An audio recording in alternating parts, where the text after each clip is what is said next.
Bonjour à tous. Dans cette vidéo, nous allons voir comment résoudre des équations contenant des fonctions logarithmes népériens ou fonctions exponentielles.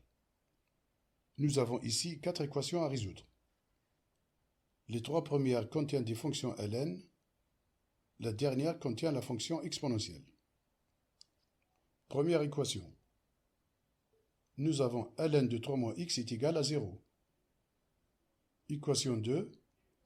ln de 1 plus 3x est égal à ln de x plus 1. En E3, nous avons ln de x moins 3 moins 1 est égal à 1. Et pour E4, nous avons exponentielle de x moins 1 est égal à 1 demi.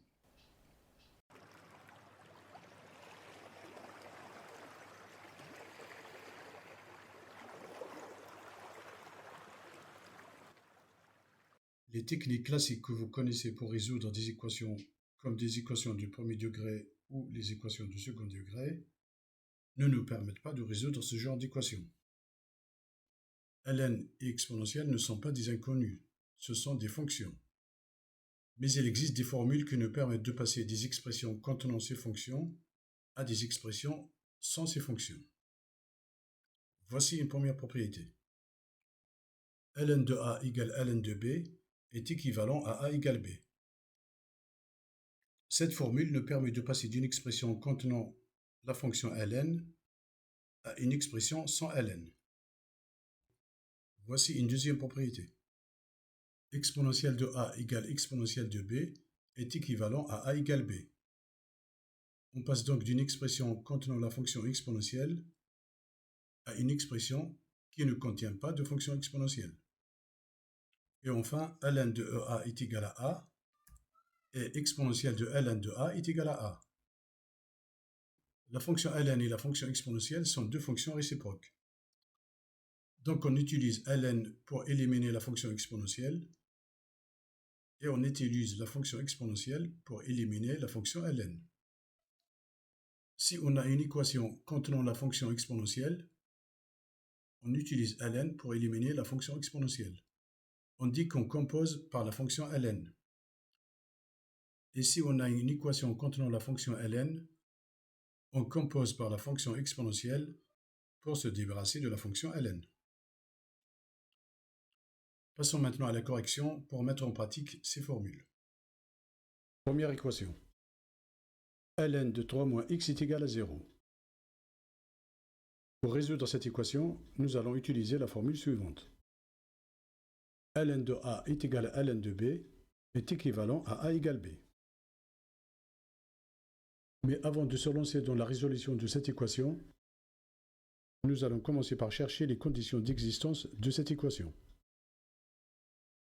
On sait que la fonction ln est définie sur l'intervalle 0 ouvert à plus l'infini.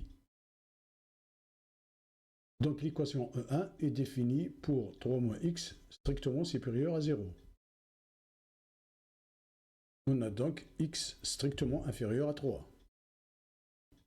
Donc x appartient à l'intervalle moins l'infini 3. 3 ouvert, car on a x strictement inférieur à 3. On doit donc résoudre l'équation E1 dans l'intervalle moins l'infini 3. On sait maintenant que cette équation a un sens pour x strictement inférieur à 3. On va maintenant s'occuper de la résolution de cette équation. Pour pouvoir utiliser cette formule, il va falloir trouver à droite de l'égalité ln de b. ln de 3 moins x correspond à ln de a. Il manque ln de b. Nous avons ici 0. On peut le transformer facilement en ln de b. On sait que 0 est égal à ln de 1. Donc E1 est équivalent à ln de 3 moins x égale à ln de 1. ln de a égale ln de b est équivalent à a égale b. Donc ln de 3 moins x égale ln de 1 est équivalent à 3 moins x égale 1. 3 correspond à a et 1 correspond à b. Donc cette formule nous permet de passer d'une équation avec des ln à une équation sans ln. C'est une équation du premier degré que vous savez résoudre sans problème. 3 moins x est égal à 1 est équivalent donc à x égale 2. On va maintenant vérifier si 2 appartient à cet intervalle ou pas. 2 est inférieur à 3. Il appartient bien donc à l'intervalle moins l'infini 3. 2 est donc bien la solution à cette équation et l'ensemble des solutions est égal au singleton 2. Voici le corrigé de l'équation numéro 2.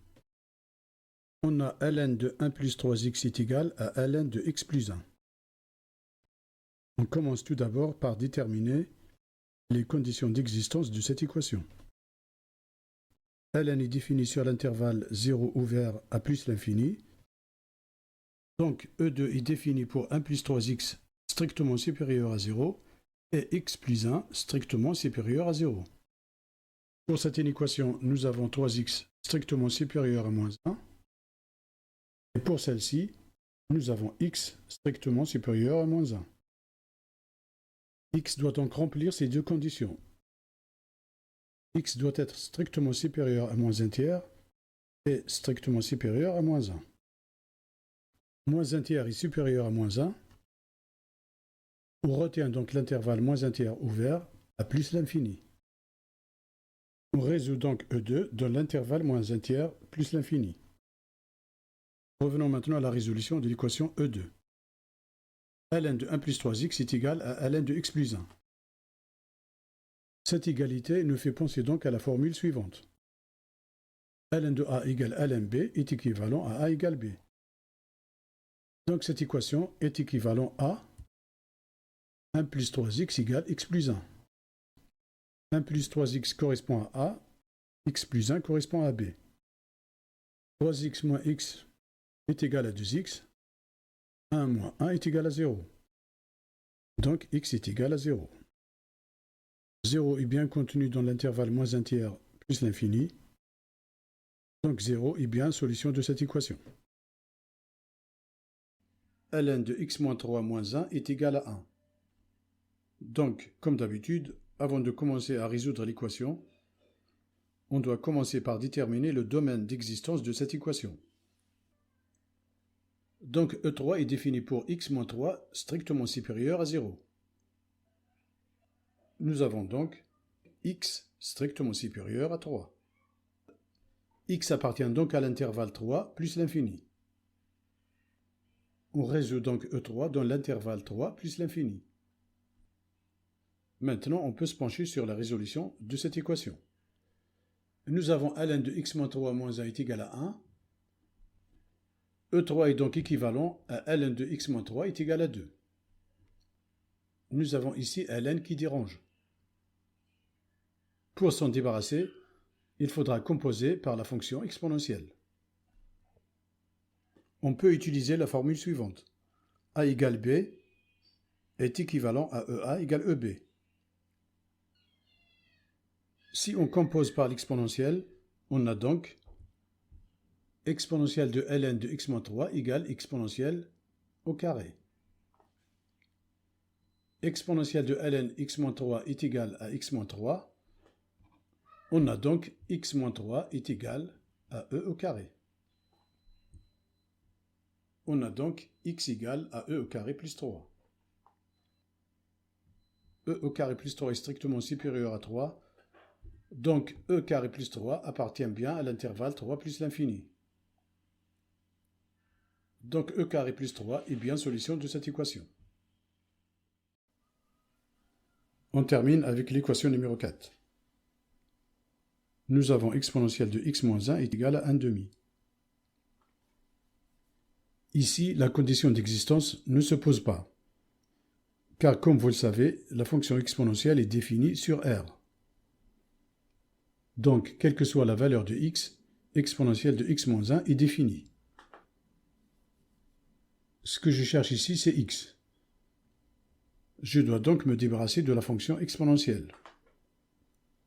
Et pour ce faire, on doit utiliser la formule suivante. ln de EA est égal à A. On doit donc composer ici par la fonction ln. Je dois donc prendre ln des deux côtés. E4 est donc équivalent à ln de x moins 1 est égal à ln de 1 demi. Donc ln de cette quantité est égal à ln de cette quantité. Pour cela, on utilise la formule suivante. A égale B est équivalent à ln de A égale ln B. Ici, nous avons le symbole équivalent. On peut donc écrire A égale B est équivalent à ln A égale ln B, comme on peut écrire ln A égale ln B est équivalent à A égale B. On a donc x moins 1 est égal à ln de 1 demi. ln de ex moins 1 est égal à x moins 1. D'après cette formule, ln de EA est égal à A. On a donc x moins 1 est égal à ln de 1 moins ln de 2. ln de 1 demi est égal à ln de 1 moins ln de 2. En utilisant la formule suivante. ln de A sur B est égal à ln de A moins ln de B. Nous avons x moins 1 est égal à moins ln de 2, car ln de 1 est égal à 0.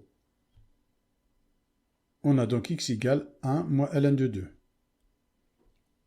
Donc l'ensemble des solutions est égal à 1 moins ln de 2. On peut aussi utiliser une deuxième méthode pour résoudre cette équation. L'équation E4 est équivalente donc à Ex moins 1 égale à exponentielle de ln de 1 demi. Exponentielle de ln de 1 demi est égal à 1 demi. On a donc x moins 1 est égal à ln de 1 demi. On est passé de là à là en utilisant la formule qui dit que exponentielle de A est égal à exponentielle de B est équivalent à A égale B. X est égal donc à 1 plus ln de 1 demi, ce qui est égal aussi à 1 moins ln de 2. Cette vidéo est terminée.